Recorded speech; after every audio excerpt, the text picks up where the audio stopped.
Hi students, welcome to Easy Elimu Learning Simplified. My name is Mbide, and in today's session we're going to learn about writing a shopping list. This is something that you are introduced to in Form 1, so you are a bit familiar with it. We're going to learn what is a shopping list, why is it important, and what are the features of a shopping list. What are some of the things that should not miss in your shopping list? So before we proceed, have you ever gone to shop with a shopping list, or do you just shop randomly? Do you think that a shopping list is important? So a shopping list is important for several things. Number one, it will help you budget, because as you're writing down your list, you'll be writing down the approximate price of whatever it is that you're going to buy.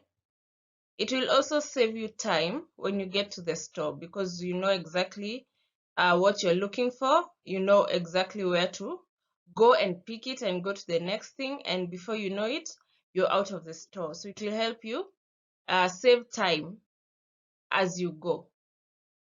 And the shopping list is also make you organized, so that you don't buy things that you don't need, or you don't buy things that you already have. So if you have never gone to shop with a shopping list, I would advise you to try. The next time you're going to shop, before you go, write down a shopping list of the things you're going to buy and their approximate price, and just try and see how your shopping experience will be.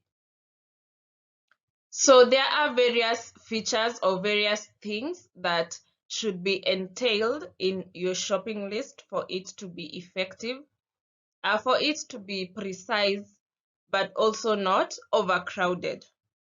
So the first thing is a title.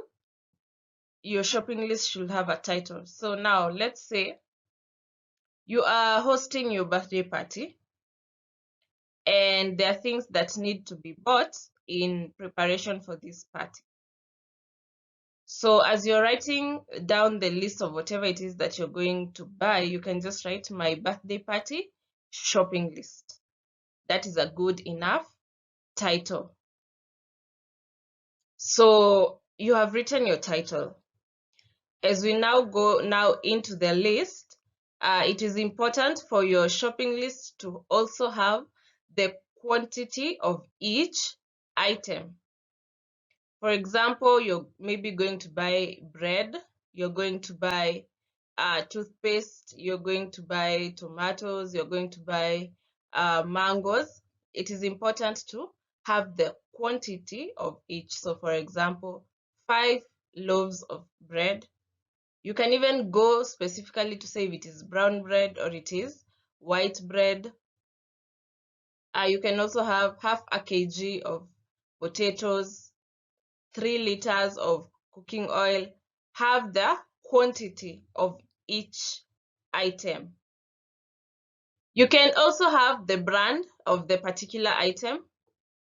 If it is toothpaste, there are several brands of toothpaste. So which one do you want? Which one do you prefer? Is it Colgate, Aquafresh, Close Up? If it is bread, which specific brand? If it is perfume, which specific brand? So remember, a shopping list should be as detailed as possible, but also not overcrowded. And lastly, ensure that your shopping list is as detailed as possible, such that if you gave it to another person to go and shop on your behalf, they will do it. They will do the shopping without struggle. So if you're going to buy maybe onions, you want the red onions and you also want the spring onions. So you can write down as specific as that, maybe half a kg of red onions, half a kg of spring onions. So be as detailed as possible. Like in the examples given, if you're going to buy a shirt and you know the exact type of shirt that you're looking for, maybe a red long sleeved shirt or a red short sleeved shirt. So be as specific as possible. Remember that maybe you may need to send someone with a list. Ensure that they are not confused, because it is as detailed as possible, but it's also not overcrowded. You're just precise, to the point, and very, very detailed. So we are going to have a look at a sample shopping list. As we read through it, you can check and see if it has all the features that we have just talked about, and see if someone gave you this list, someone has written it down, and they gave it to you and asked you to go and shop for them. Would you be able to shop without struggle? Is it as detailed as possible? So as we read through it, please have a look at that. So this person has categorized whatever it is that they're going to buy. So there's the category for meat and the category for green groceries. So that is another way of having your shopping list. You can have it in categories. So if it is category 1 is meat and all the meat that you need, green grocery and all the grocery that you need, you can have toiletries and all the toiletries that you need. So putting it in categories will help you be more organized. So in this list, we start with the meat.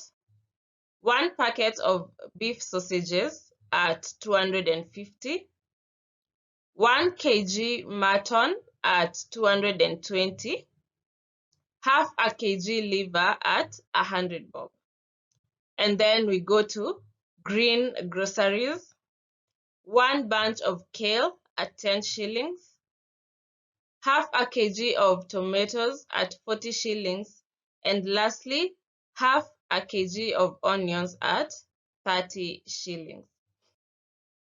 So if somebody gave you this list and asked you to go and shop for them, would you be able to do the shopping without any form of struggle, without having to call back to, ask for some clarification? Is this list detailed?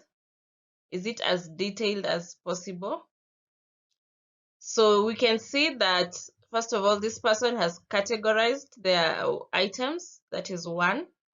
And 2, they have also indicated the price. So when you do the total there, you're able to know roughly how much money should you carry, because you have an approximate amount of money that you're expecting to spend. So it is important to, as you write your list, to include the price. If you're not sure about the price, just include an approximate price, what you think the items will cost. So it will help you know roughly how much money should you carry, should you walk around with. So that's it for this session. I hope you have understood. Remember, I said that you learned about this in Form 1, so it is not a new concept. For further practice, you can have a look at the quiz and attempt to do it. Imagine it is the last week of your school holiday. Write a shopping list of items you will need to buy for the next school term. So these are items that you're going to use in school. So before you even write the shopping list, you can start first of all by writing a list of everything that you require, every single thing that you require. Go through the list, ticking out maybe the items that you most likely have. Maybe there are some that remained from last term. Maybe you didn't use all the pens that you bought, all the pencils, all the rubbers. So you can start by ticking out any items that you already have, and then now go into the shopping list of now the items that you do not have and that you're going to buy. You can use the format of the sample that we just looked at, where you write in categories, or you can just draw a table and have the item, the quantity, the description, and the approximate price. Then at the bottom, you can also write the total. You can do the math of the approximate price that you've written and see the total, the approximate total price of the items that you're going to buy. So that's it for this session. Thank you for tuning in.